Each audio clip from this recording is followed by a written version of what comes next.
এই মুহূর্তে বড় খবরের দিকে নজর রাখবো। বাংলাদেশে ফের অত্যাচারের শিকার হয়েছেন সংখ্যালঘুরা। খ্রিস্টানদের বাড়িতে ঢুকে তাদের বাড়িতে আগুন ধরিয়ে দেওয়া হয়েছে বড়দিনের রাতে। গতকাল রাতে খ্রিস্টানদের বাড়িতে আগুন ধরিয়ে দেওয়া হয়। বাংলাদেশে ফের অত্যাচারের শিকার সংখ্যালঘুরা। এবার বড়দিনের রাতে খ্রিস্টানদের বাড়িতে আগুন ধরিয়ে দেওয়া হলো। একের পর এক হিন্দুদের মন্দির যেভাবে আক্রমণ করা হয়েছে, মূর্তি পুড়িয়ে ফেলা হয়েছে, ভাঙচুর করা হয়েছে, এবার বড়দিনের রাতে খ্রিস্টানদের বাড়িতে আগুন ধরিয়ে দেওয়া হলো। সংখ্যালঘু খ্রিস্টানদের 17টি বাড়িতে আগুন লাগিয়ে দিয়েছে মৌলবাদীরা। এভাবেই বাংলাদেশে ভয়ের পরিবেশ অব্যাহত। বাংলাদেশের বান্দারবনের ঘটনা, সেখানে সংখ্যালঘু খ্রিস্টানদের 17টি বাড়িতে আগুন লাগিয়ে দিল মৌলবাদীরা। একের পর এক হিন্দু মন্দির, হিন্দু বাড়িতে ভাঙচুর করা হয়েছে, আগুন লাগিয়ে দেওয়া হয়েছে। এবার সংখ্যালঘু খ্রিস্টানদের বাড়িতে 17টি বাড়িতে আগুন লাগিয়ে দিল মৌলবাদীরা। অর্থাৎ বাংলাদেশে সংখ্যালঘু নির্যাতন চলছেই।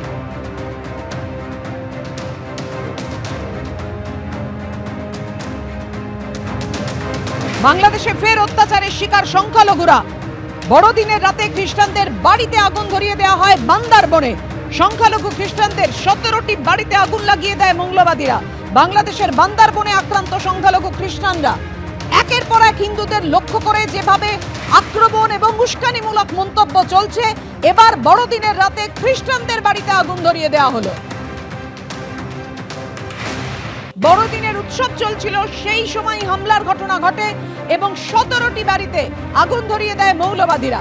অর্থাৎ বুঝতেই পারছেন, পরিস্থিতির বিন্দুমাত্র উন্নতি হয়নি বাংলাদেশে। অশান্তির আবহ এভাবেই রয়েছে। একের পর এক হুমকি এবং সেই সঙ্গে আগুন ভাঙচুর চলছেই। বাংলাদেশে ফের অত্যাচারের শিকার হলেন সংখ্যালঘুরা। সংখ্যালঘু খ্রিস্টানদের 17টি বাড়িতে আগুন লাগিয়ে দিয়েছে মৌলবাদীরা।